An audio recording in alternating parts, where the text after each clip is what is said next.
Let's do some gardening. This is how I do my gardening.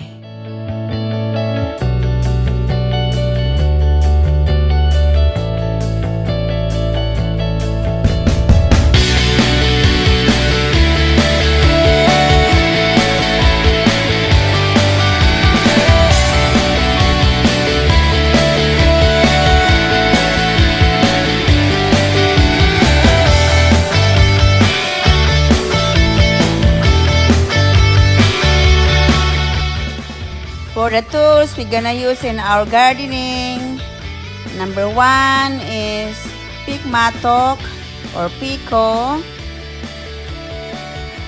rake, grip hand trowel for planting, and cultivator for breaking the big soil into small pieces, and shovel. First tip, you cultivate the soil by using pick matok and take out the grass.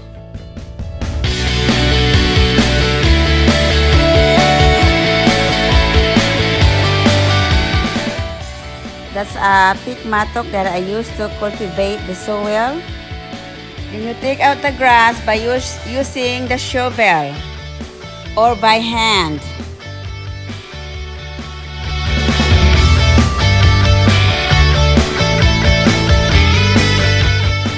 Now we are ready to put the cedar raised bed bags. You can buy it in Lowe's or you can make it on your own just like that,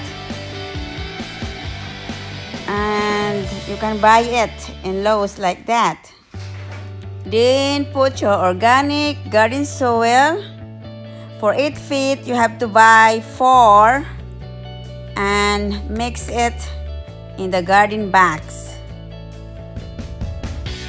or mix it with a rake.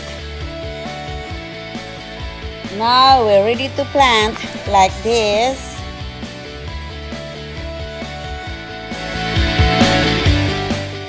For long beans, this is how I do it.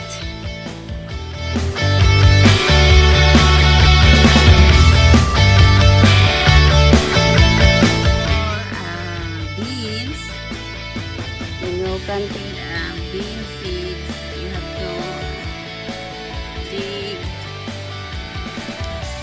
in 2 inches, 2 to 3 inches,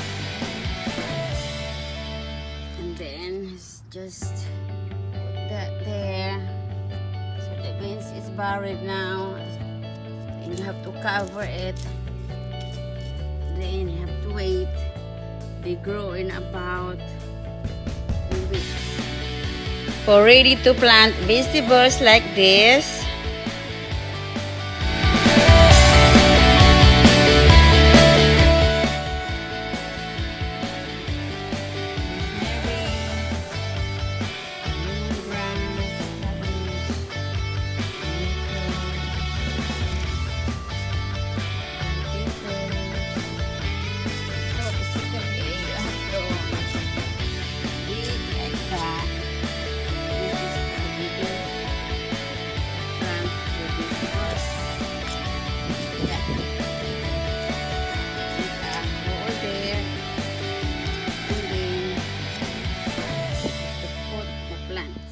transfer the plants to the ground like that, just like that. Okay, now cover like that. So basically that's what's like that.